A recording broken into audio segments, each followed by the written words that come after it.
பொதுவாக திராவிட முன்னேற்ற கழகத்தை பொறுத்த வரைக்கும் கூட இருந்தால் ஒரு மாதிரி ரொம்ப போற்றுவதும், வெளியேறிட்டா அவதூறு பரப்புவது, கடுமையான சொற்களை பயன்படுத்துவது என்பது இப்போது புதிதாக வந்திருக்கிற விஷயம் கிடையாது. நீண்ட காலமாக இந்த அணுகுமுறையை அவர்கள் கடைபிடித்து வந்திருக்கிறார். திமுக எம்பி ராசா விமர்சனத்திற்கு செய்தியாளர் சந்திப்பில் கம்யூனிஸ்ட் கட்சியின் மாநில செயலாளர் சிபிஎம் சண்முகம் பதிலடி கொடுத்துள்ளார்.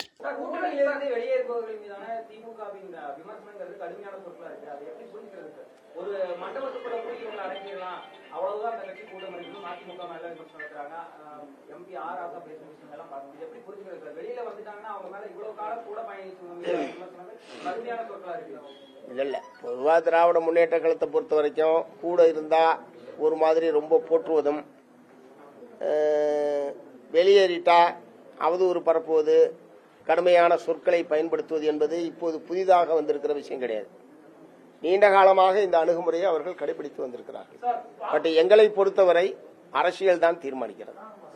அரசியல் நிலைப்பாட்டை பொறுத்துத்தான் ஆதரவு எதிர்ப்பு என்பதை தவிர மற்றபடி அவங்க சொல்ற மாதிரியான சொற்களை எல்லாம் நாங்கள் பயன்படுத்த விரும்பல, பயன்படுத்தவும் மாட்டோம்.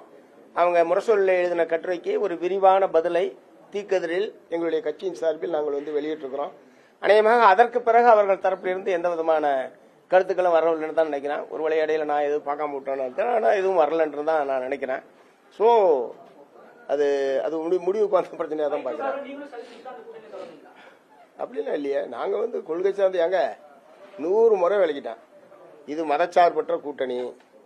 மத்திய அரசாங்கத்திலே ஒன்றிய பிஜேபி அரசாங்கம் இங்கே எப்படியாவது காலி உண்ண வேண்டும், அதிமுகவின் மூலமாக ஆட்சி அதிகாரத்துக்கு வர வேண்டும் என்று அவர்கள் முயற்சிக்கிற நிலையில் அதை எதிர்க்கக்கூடிய வலிமையான கூட்டணியாகவும் உறுதியான அணியாகவும் திராவிட முன்னேற்ற கழகம் தான் இருந்தது.